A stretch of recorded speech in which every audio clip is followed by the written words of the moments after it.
Вновь мы на Сухумской набережной, в ее исторической части, там, где продолжаются раскопки. Вот уже 4 месяца археологи, историки продолжают поиски артефактов, которые свидетельствуют о той истории, которая происходила здесь. Руководитель раскопок Алик Николаевич Габилия нам расскажет, что сейчас конкретно происходит на набережной Сухумской. Вы не раз были свидетелем того, что уже около 4 месяцев мы проводим здесь раскопки. Вообще площадь раскопок более 1500 метров. Мы разбили на участки, на этапы, на участки. И, к сожалению, первые 2 месяца погодные условия были очень сложные, и нам не удавалось в полной мере работать. Вот. Но потом погоды восстановились, и мы продолжили работу. За это время найдено большое количество, огромное количество. Это десятки тысяч находок. Последние 2 недели, в принципе, раскопки наши проводятся благодаря студентам и волонтеров.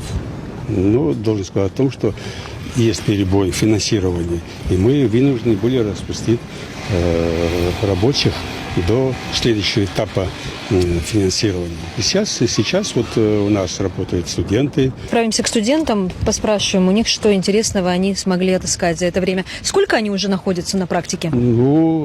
Около месяца. Более 50 студентов и волонтеры, в том числе, занимаются раскопками в период, когда финансирование приостановлено. Сейчас мы узнаем у ребят, что интересного им удалось отыскать за то время, которое они здесь работают. Ульяна, расскажи, пожалуйста, что ты здесь интересного нашла? Большой осколок амфоры. Также здесь были найдены статуэтки. Например, вот наш юный волонтер, он нашел статуэтку Диониса. Для студентов исторического факультета это не просто времяпрепровождение летом, это практика, которая зачтется им в учебе, а еще станет очень хорошим опытом в карьере.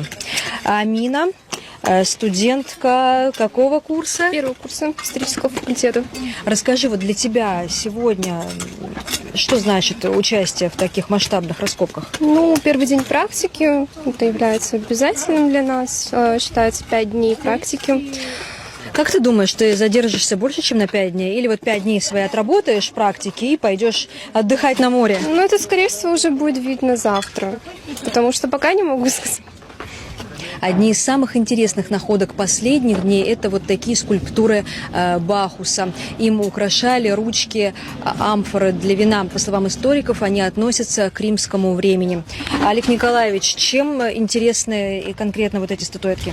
Это ручки сосудов для винопития, по всей видимости. Так что наши виноделы могут заинтересоваться. Мы готовы дать им возможность сделать после обработки копий. Как я понимаю, ваши сроки здесь уже не ограничены, то есть у вас нет дедлайна, к которому вам нужно завершить здесь работы? В принципе, да. Наши строители поняли о том, что торопить нас не то, что нет смысла, и неправильно. И у нас такая возможность, я думаю, будет продолжить работы почти все лето. На самом деле нужно финансирование для того, чтобы мы могли бы более быстрыми темпами проводить раскопки. А сил у нас хватает. То есть археологов, волонтеров. Нужно еще привлечь профессиональных рабочих. А кто вас финансировал до этих пор? Диаспора, московская диаспора, которая взяла ответственность за благоустройство этого участка. Администрация города. И вы, наверное, слышали о том, что депутаты парламента тоже поддержали наши работы. В последнее время я обратился к президенту, и президент поддержать наши работы, очередной этап финансирования. Мы ждем этого финансирования.